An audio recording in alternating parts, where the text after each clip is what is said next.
සජිත් ප්‍රේමදාස ප්‍රමුඛ විපක්ෂයේ නඩේදා කළු ඇඳගෙන ඇවිල්ලා පාර්ලිමේන්තුවේ රංගන යෙදුන ඔයාලා දකින්න ඇති. ඒ කවුරු වෙනුවෙන්ද? ඒ කළු චරිතයක් වෙනුවෙන්. කළු චරිතයක් කියන්නේ මිදිගම ලසායවත් ලසන්ත වික්‍රමසේකර රටේ නමගිය අපරාධකාරයොත් එක්ක කුඩු ජාවාරමින් නියලා අපරාධ කරු මිනිසෙක්. අධිකරණයෙන්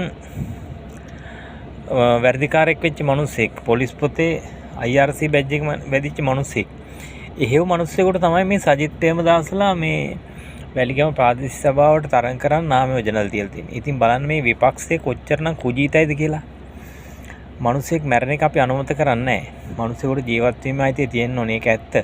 නමුත් අපරාධකාරයෙක් කොයි වෙලාවෙද කොතෙන්ද කියලා අපි කාටවත් කියන්න බෑ. ඉතින් මේ සජිත් ප්‍රේමදාසලා ප්‍රමුඛ විපක්ෂය හැම වෙලාවෙම පෙනී හිටින්නේ මේ කළු චරිත වෙනුවෙන්. රනිල් වෙදා අධිකරණයට ගෙනාපු වෙලාවෙත් ওই විදිහටම විපක්ෂේ නඩේ අධිකරණයේ ඉස්සරහට ඇවිල්ලා නාඩගමක් නටුවනේ. ඒ වගේ තමයි මේකත්. ඉතින් ඒක නිසා මේ විපක්ෂේ නඩේ කවදාකවත් මේ පොදු මහජනයා වෙනුවෙන් පෙනී හිටපු තැනක් නැහෙනි. පාස්කු ප්‍රහාරය සිද්ධ වුණා කවද්ද පාර්ලිමේන්තුවට කළු ඇඳගෙන ආවේ කවුද ආවේ? කවුරුත් නැහැ.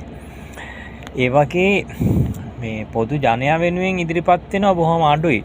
මොකද මේගොල්ලෝ හැමදාම ඔප්පු කරලා තියෙන්නේ ඒගොල්ලන්ගේ තරාතිරම ඒගොල්ලන්ගේ කවුරු හරි කෙනෙකුට මොන හරි අකරතැබ්බයක් වුණා නම් අන්න එතනට ඉදිරිපත් වෙන එක තමයි ඒගොල්ලෝ හැමදාම ඔප්පු කරේ.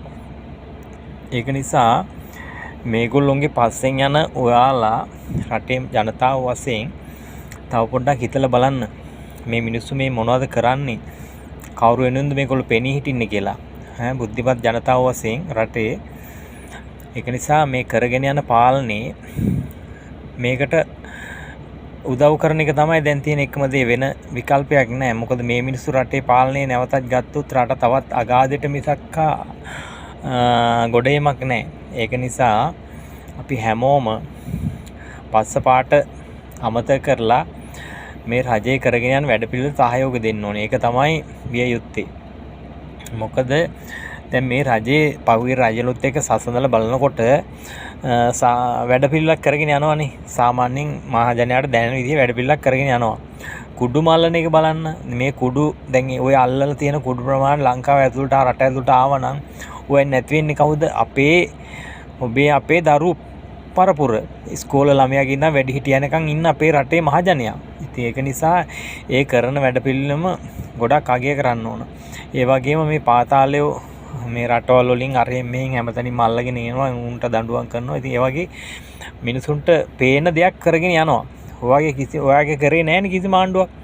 ඒක නිසා මේ වෙලාවේ මේ ආණ්ඩුවට මේ පුළුවන් විදිහට සහයෝගය දෙන එක තමයි අපි හැමදෙනාම කළ යුත්තේ. මේ විපක්ෂේ ඉන්න මේ අනාථ සෙට් එක පස්සෙන් ගිහිල්ලා උන් මේ පෝම් කොල්ලා නග්ගනවට වඩා මේ කරගෙන යන වැඩපිළිවෙලට පොඩ්ඩක් සහයෝගය දීලා මේක තවත් ඉස්සරහට කරගෙන යන්න මේ රජයට සහයෝගය දෙන එක තමයි මම හිතන්නේ මේ විදිහමයි අපේ බුද්ධිමත් ජනතාව වශයෙන් කළ යුතු දේ.